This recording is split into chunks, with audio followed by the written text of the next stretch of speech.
8:9. Sapagkat dahil sa kagandahang loob ng Diyos, tayo ay nailigtas sa pamamagitan ng pananampalataya. At ang kaligtasan ito ay kaloob ng Diyos at hindi sa pamamagitan ng inyong sarili. Hindi ito bunga ng inyong mga gawa, kaya't walang dapat ipagmalaki ang kahit na sino man.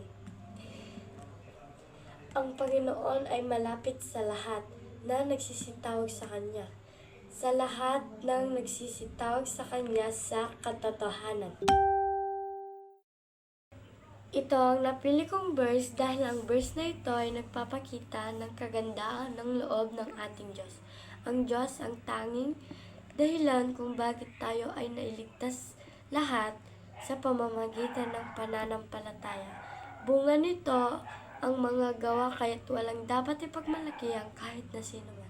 Ang pagmamahal ay isang damdaming puno ng matinding malasakit, pag-aalala at pagkagiliw ng pinakadakilang halimbawa ng pagmamahal.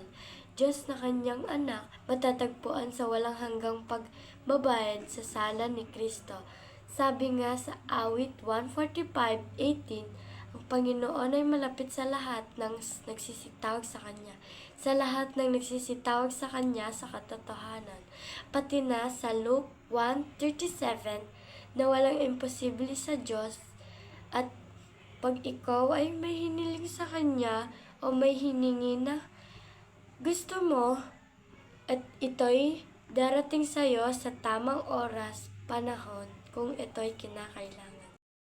Thank you po sa pakikinig sa akin. Bye!